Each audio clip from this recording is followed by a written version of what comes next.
All right, now I'm taping and Bill is going over the short ribs. Be watching this for the next. Short ribs, sear, really hard in the pan, right? So the meat is really caramelized. Lots of butter. Lots of butter, lots of thyme, lots of salt and pepper. I'm gonna move this. All the good stuff. Oh, it's okay. I still want to ruin it. Really caramelized. Don't be afraid of color. Then we take the short ribs out. Into that same pan, we'll kind of get rid of anything that's really black. Butter's black, so we'll add some new butter, some new olive oil to it, and then we add some tomato paste. To that is 2 parts of port wine to 1 part of red wine and 1 part of balsamic vinegar. A good amount of all.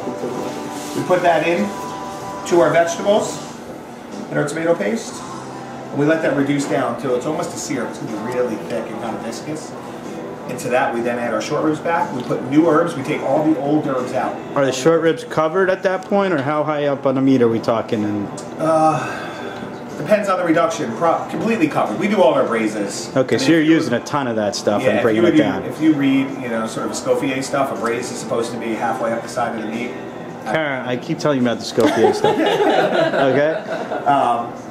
What we want to do is we want to fill the thing with sauce because I need all that sauce later anyway. So, okay. So what we're doing is we're replacing all the old herbs though during the roast, during the pan sear, and during the vegetables. We replace the old herbs with all fresh herbs. It's kind of once you cook out the oils of thyme, it gets really bitter after. So we'll replace it with all fresh herbs. We add veal stock to it, or water, dark chicken stock. A lot of times we use like a dark roasted chicken stock. Cover it just like a typical braise. Plastic wrap aluminum foil, and we put it in like a 325-degree oven for anywhere between 2.5 and 3.5 hours, depending on how often the oven opens.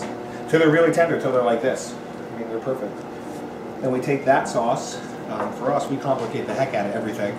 So then we take that sauce, and these, in this case, these are really time heavy because we started doing a beef gravy at the restaurant for this, where we actually cook this, and then we'll take this meat, we shred it, and we do that whole process over again with all the sauce, and we kind of let it cook forever, stewed out in this beef gravy, and then that goes on top of this dish that we're doing. Wow.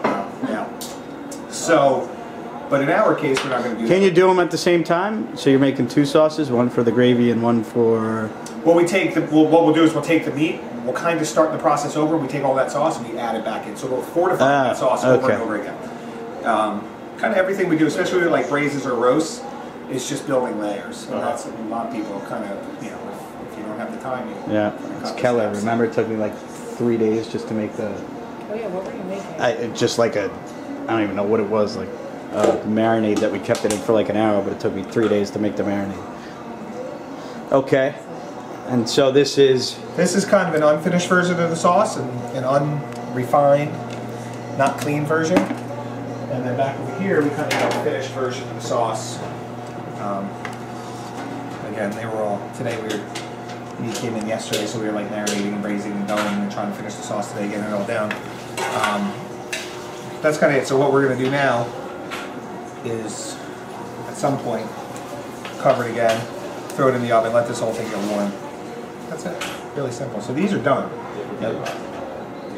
But especially on all braises, the way we do our braises is our braises are usually done 48 hours or so before we need them, so that when they come out of the oven, you don't really want to take the meat and immediately cut into it. You kind of want to let it like cool in its own juice, and then do the cleaning process after. All right. Now she's coming to help.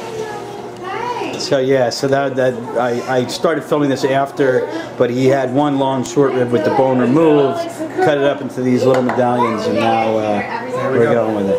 That's it. Make it look delicious. All right. What's the copyright?